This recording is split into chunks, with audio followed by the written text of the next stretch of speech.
Bonjour tout le monde et bienvenue dans cette nouvelle vidéo. Donc aujourd'hui on va parler arcade et aujourd'hui on va parler Atomiswave. J'adore l'Atomiswave, j'ai déjà fait plusieurs vidéos dessus. Mais si je vous en parle aujourd'hui, c'est parce que je viens de recevoir un linker pour l'Atomiswave. Donc juste avant de vous présenter ce petit bijou, je vais vite fait faire un petit récap sur l'Atomiswave. L'Atomiswave c'est quoi? C'est ceci, donc ça c'est la carte mère, j'en ai deux. J'en ai une qui est actuellement dans ma borne d'arcade et celle-ci qui me sert de secours au cas où mon autre carte mère crame pour une raison quelconque. Toujours bien d'avoir deux machines quand c'est du vieux matos. Et donc c'est une carte, c'est Sammy qui a sorti ça. C'est une carte développée par Sega. Voilà, ils ont demandé à Sega de leur faire un système d'arcade pas cher niveau construction. Sega est parti sur la Naomi. Donc, la Naomi, je vous rappelle, c'est la version arcade de la Dreamcast. Ils ont pris Naomi, qu'ils ont simplifié, ils ont viré différentes choses de la Naomi et ils ont créé l'Atomiswave. Si j'adore vraiment l'Atomiswave, c'est parce que, ok, c'est Sega qui l'a fait basé sur la Naomi, donc la partie 2D, tout ça, c'est vraiment super beau. J'adore vraiment Sega en arcade de cette époque-là et surtout, ils ont des grosses licences avec SNK Playmore et donc pour moi, c'est que mon avis, c'est clairement la suite de la Neo Geo. Je sais que certains vont pas aimer cela, mais voilà, c'est clairement la suite de la Neo Geo. Il y a dessus, voilà, la suite de Metaslug, Metaslug 6 qui est vraiment parfait, qui pour moi est le meilleur Metaslug. Il y a King of Fighter. Qu'est-ce qu'il y a d'autre? Il y a Samurai Spirit. Voilà, les grosses licences Neo Geo ont continué à évoluer en arcade et sont passées par l'Atomiswave. Après, il n'y a pas que la Neo Geo, il y a des jeux de dingue, par exemple comme Ken. Ce jeu-là, c'est une tuerie absolue, mais une tuerie absolue. Il est vraiment, mais à tomber par terre, comment il est beau.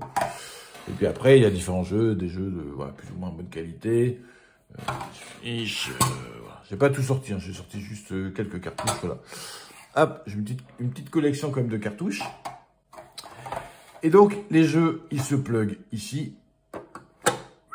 Et donc là, il y a la place pour deux modules. Il y a un module réseau qui était fait pour jouer en réseau en ligne. Et je crois que ça n'a pas marché. J'ai jamais utilisé, hein, jamais utilisé. C'est plus du tout accessible dans tous les cas. Et je crois que ça servait après au stockage de score ou des choses comme ça. Voilà. Et il y a un autre module pour utiliser des périphériques externes. Par exemple, les fusils pour le jeu de chasse. Sinon, la carte se branche en JAMA. Elle sort en 15 kHz ou 31 kHz. On peut sortir le signal vidéo par JAMA ou par du VGA. Après, voilà.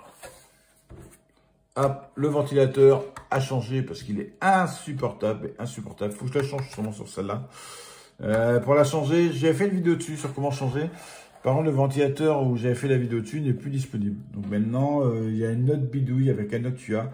Et je compte justement changer sur celui-là. Mettre le Noctua et je vous ferai peut-être un tuto dessus. En attendant, aujourd'hui, je vais vous parler du multi Atomiswave. Alors, le seul petit reproche, entre guillemets, hop, c'est que ici, c'est dans le sens inverse de là. Voilà, voilà. Et moi, la carte, ben, dans la borne, elle est comme ça. Et donc, l'écran est tout le temps affiché à l'envers. Voilà, c'est le seul petit bémol que j'ai trouvé à ce produit de dingue. Ce produit de dingue. Allez, je zoome dessus. Et donc, voici ce linker. Ce linker est fabriqué en France et il est vraiment super bien foutu, mais super bien foutu. Sur le côté, on trouve ici un lecteur de carte SD, avec une carte SD qui contient les ROM. Hop. Vous mettez vos ROM dessus. Ici, il y a un écran pour afficher. On peut ressortir ici. J'ai pas testé, hein, c'est sorti OLED extérieur. Donc, je pense que c'est pour ressortir un écran OLED extérieur. Je l'ai pas testé. Ici, deux boutons de sélection et bouton pour valider. Et donc, il y a une mémoire interne dedans de 256 MO et les jeux de la SD, on les flash dedans. Ce qui est bien foutu, c'est que le système est divisé en deux. Il y a 2 fois 128, ce qui permet de pouvoir stocker donc, 2 jeux pour les jeux un peu plus petits. Par exemple, on peut stocker dans le slot 1 Ken, dans le slot 2 Dolphin Blue, par exemple. Et donc, ça permet de flasher les jeux dedans. Quand vous démarrez votre borne, vous êtes sur l'un, vous choisissez le deuxième, vous faites lancer, vous éteignez, rallumez votre borne, vous arrivez automatiquement sur le deuxième jeu. Donc, ça permet comme ça d'avoir 2 jeux stockés. Malheureusement, pour les jeux un peu plus gros, par exemple Metal Slug 6, ben là, il va prendre les 2 banques mémoire en même temps, donc vous n'aurez qu'une seule cartouche dedans. Vous éteignez, vous rallumez votre board, vous n'aurez qu'une seule et vous ne pourrez pas choisir. Après, avec le menu, mais je vais vous montrer en fonctionnement, là je vous explique, ce sera vraiment plus simple d'expliquer sans le bruit du ventilateur. Vous pouvez choisir d'installer un jeu de la carte SD vers la mémoire et ça prend, suivant les jeux, on va dire entre 3 et 10 minutes. Voilà, entre 3 et 10 minutes pour copier un jeu de la carte SD vers la mémoire. Certains vont trouver ça long. Personnellement, je m'en fous complètement. L'Atomiswave, c'est pas une borne d'arcade où je vais changer de jeu tous les jours, quoi. Je joue un jeu, je m'éclate à fond avec et de temps en temps, je change. Alors, si j'ai pris ce linker, malgré le fait que j'ai pas mal d'originaux, c'est pour 2 raisons. Un, ça me permet d'utiliser des choses qu'on ne peut pas trouver en cartouche. Par exemple, Metal Slug 6 est censuré et donc là, j'ai pu rajouter du son et c'est toujours plus plaisant de pouvoir jouer à Metal Slug avec du son. Donc voilà, ça permet d'avoir des choses que je ne peux pas avoir en cartouche. Donc ça permet aussi de lancer des prototypes qui ne sont jamais sortis et qui sont disponibles. Donc ça, c'est chouette. Donc voilà, ça permet ce genre de choses et ça permet aussi de jouer à des jeux que voilà, j'ai pas le budget, quoi. Par exemple, OK Ken, je suis content, je l'ai parce qu'il commence à coter, il y a un prix de malade, Mais il y a un jeu que je voulais à tout prix jouer, c'est Dolphin Blue, et il est beaucoup trop cher. Il est beaucoup trop cher. Je ne vais pas mettre une fortune, je sais plus à combien il est. Je crois que je l'ai vu en bootleg à 600 €, je crois que c'est un truc comme ça. Et la version originale, je crois que c'est un peu plus de 1000 €. Je crois que c'est un truc comme ça. Je vais pas mettre ce prix-là pour jouer à Dolphin Blue. Non, j'adore l'Atomiswave.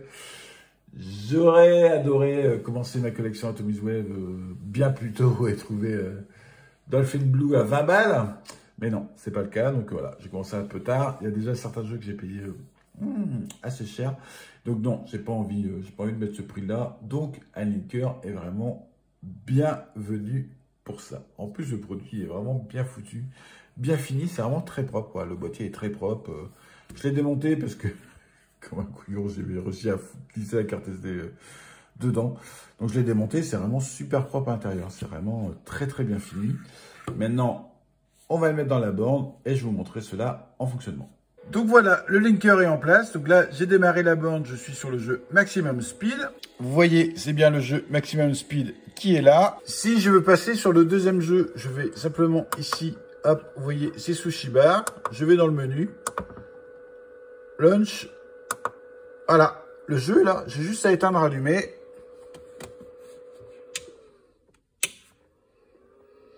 Et le jeu est automatiquement lancé comme une cartouche. Donc voilà, le jeu est lancé. Donc ça, c'est vraiment super chouette. Ensuite, si je veux changer de jeu, par exemple, Maximum Speed, je veux flasher autre chose. Je vais dans le menu. Ici, je vais dans flasher et là je choisis le jeu que je veux. Par exemple Dolphin Blue. C'est parti, il va flasher. Donc là, la petite barre va avancer tout doucement. Il va d'abord effacer. Ensuite, il va copier le jeu. Et j'aurais plus qu'à redémarrer la borne. Je vais directement démarrer sous Dolphin Blue. Mais dans le slot, je vais garder le jeu Sushi Bar. Donc voilà, c'est flashé, il n'y a plus qu'à éteindre, rallumer et directement au bout sous Dolphin Blue. Dolphin Blue. Dolphin Blue.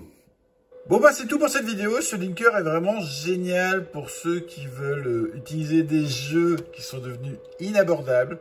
C'est génial aussi pour ceux qui veulent utiliser des versions prototypes ou des versions modifiées, par exemple genre Metal Slug 6. Franchement, c'est un très bon produit. Il est vraiment pas cher. Il y a un peu d'attente. Moi, je m'étais mis sur la liste de réservation au mois d'avril et je l'ai reçu au mois de décembre. Donc voilà, il y a un peu d'attente. En plus, depuis, les gens en ont parlé. Donc, la liste d'attente a complètement explosé. Donc voilà, il faut être patient si vous voulez en prendre un. En tout cas, c'est vraiment un super produit.